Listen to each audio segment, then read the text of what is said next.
กำลังเด้อกำลังสิเข้าไปยิงปลานี่แม่กำลังเข้าไปเด้อลงไปที่นี่นักล่าป่ากลางคืนอาชีพปลาความกลัวสิเฮอได้ไล่บ่ได้พอกินอยู่พอกิน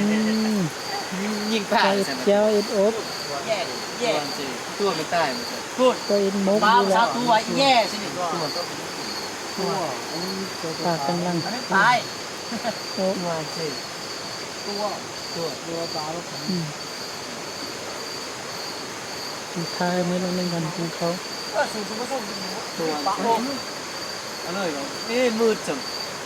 มือโลมาดำแล้วก็ได้แล้วปลาหนกตัวปลาเฮ้ทักไปเลย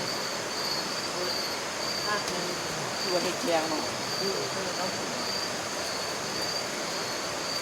น้องมาสับแกงก็อุ้ยมังกินไปแล้วเกี่ยมไรวันนี้น่ะคุณพ่อ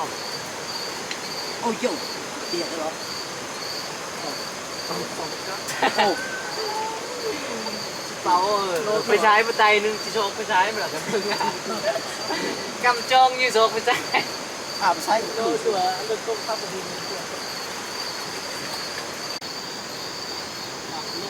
จ้าตัวทับอิดขาดไปได้แล้วตัวนึงไม่ลงได้ตัวนึงแล้วเด้อเย้นอนมันต้องโหก็จ่อเลย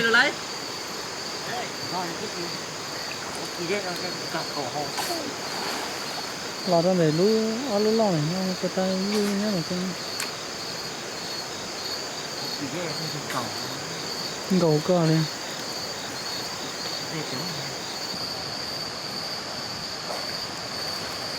ชิไลตูเก็เยอะอ่ะยังมีเอววัดตู้หัวเลย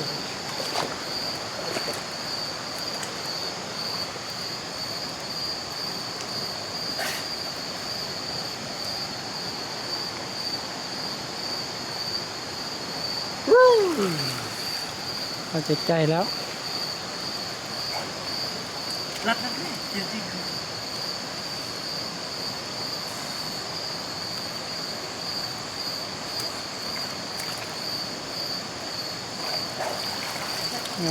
ตึกใจน้อยเดียว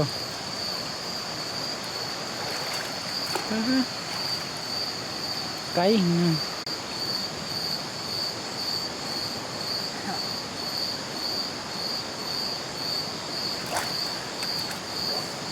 โอ้ย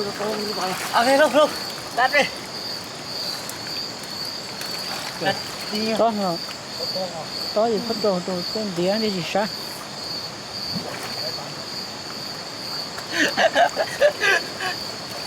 ไล่ยิงอ่ะได้ตัวนี้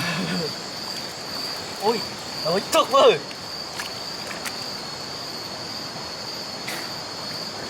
ไม่ตาย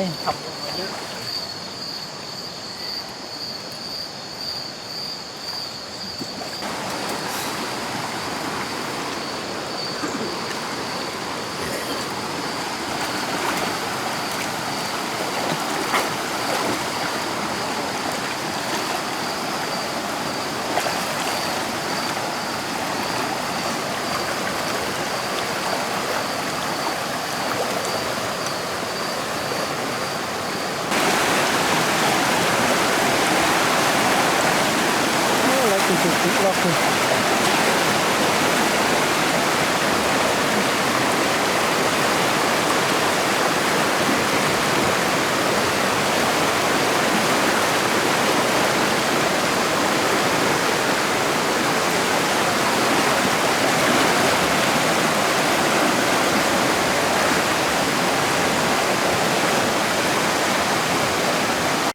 ตื่นเสียงหลังเกิดตัวเสียเลย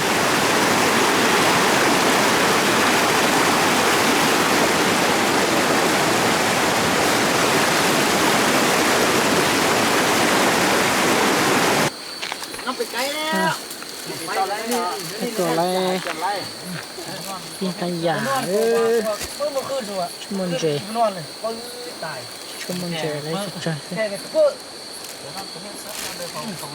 เอ๊ะจังจะพูดมันโดสิพี่ขยะเขาก็จะชิลูนั่นเลยเขาเนาะ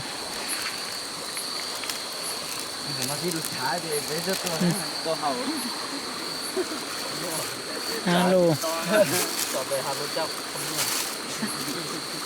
คือสิบุญยังมีวฮัลโหลมีว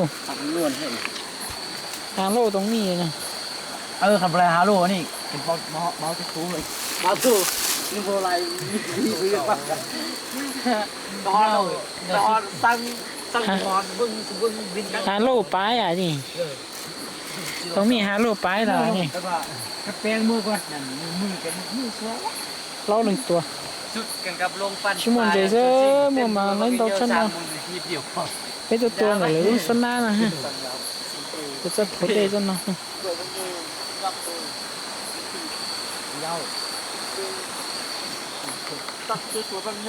เนี่ยซิ่งจู่บาโจ้คือว่าไฟชิบเนี่ย โตก็น่าจะเป็น 2 วันทำไมชิบ2 วันเด็กส่ง เย แล้ว อะเยอะส่งผู้เด้อเอาเมื่อ ส่งพลุอันนี้เลยนี่เอาเลยส่งนี่เหรอเสื้อมันเลย เสื้อเต้ามันนั่นน่ะไปเตรียมไปหนาวแล้ว10 โมงแล้วไม่รู้ ทุกแท็กทุกเลยดูทางอันนึงเพียส่วนดี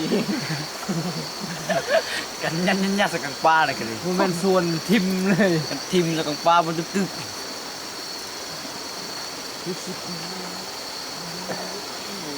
มีจ้องเลยกินจะบอกปากอะไรเลยเพียเท่าอ่ะก็ทงจ้องแล้วโอ้ยเบื่อก็ทงกันเปทงเลย เอา โอ้ยเดี๋ยวตอนนี้เราม่วงๆตัวนี่ชงผมจะตีกันว่ะมันต้องเท่าทงเพื่อ